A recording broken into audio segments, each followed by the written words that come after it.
This is the Squirrels Who Squabbled.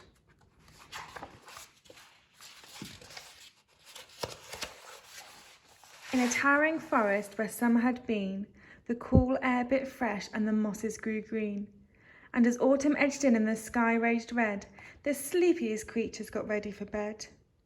While up in a tree swung a flighty young squirrel, who everyone knew as spontaneous Cyril. Now most foresty folk had seen to their needs.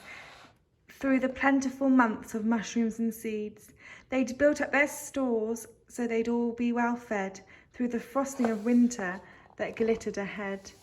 But Cyril, he lived in the now and the here. He'd adventured and partied his way through the year. So his cupboard was empty, his hollow was bare. He hadn't a mouthful of food anywhere. But wait, what was that over there? Take a look. A single lone pine cone, wedged in a nook. He squealed with delight, and for very good reason, for inside were the very last nuts of the season. But Cyril wasn't alone. There were more hungry eyes. Yes, plan ahead, Bruce had his sights on the prize. Though he gathered a mountain of bounty, hard fought, Bruce was convinced he was one pine cone short. I simply must have it, he wistfully cried, as he dreamt of the fresh, juicy pine nuts inside. So as Cyril set off on his way to the ground, Bruce, he was also last pine cone bound. They sprinted and scurried with no time to gamble. They scratched at the bark in their scampering scramble. But their panic and haste shook the tips of the spruce, and the pine cone, it trembled, and then it came loose.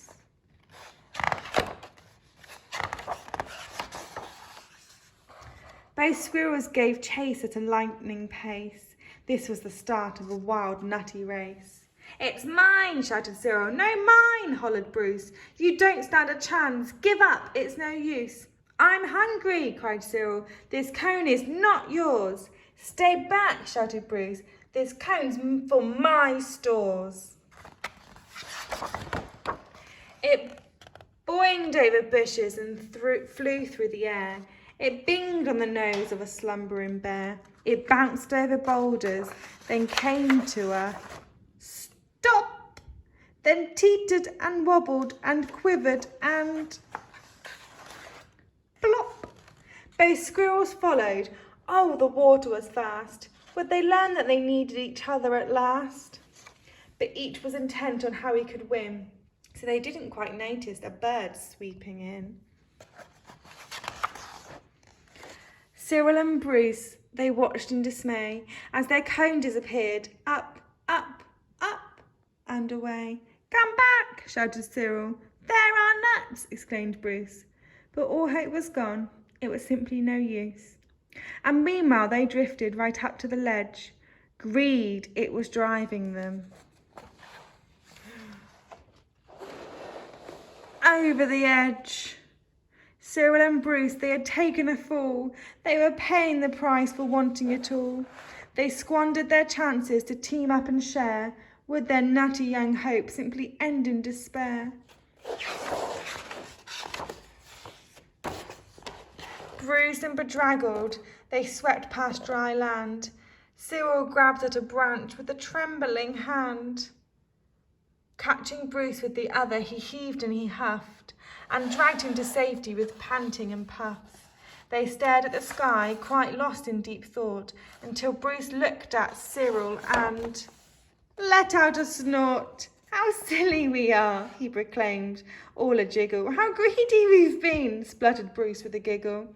"We shall change from today, may the squabbling cease. We should celebrate, seeing we're both in one piece." From that day forward, they made a great pair. They would gather together and found they could share. Yes, Cyril and Bruce, they knew in the end the best thing to share is a laugh with your friend.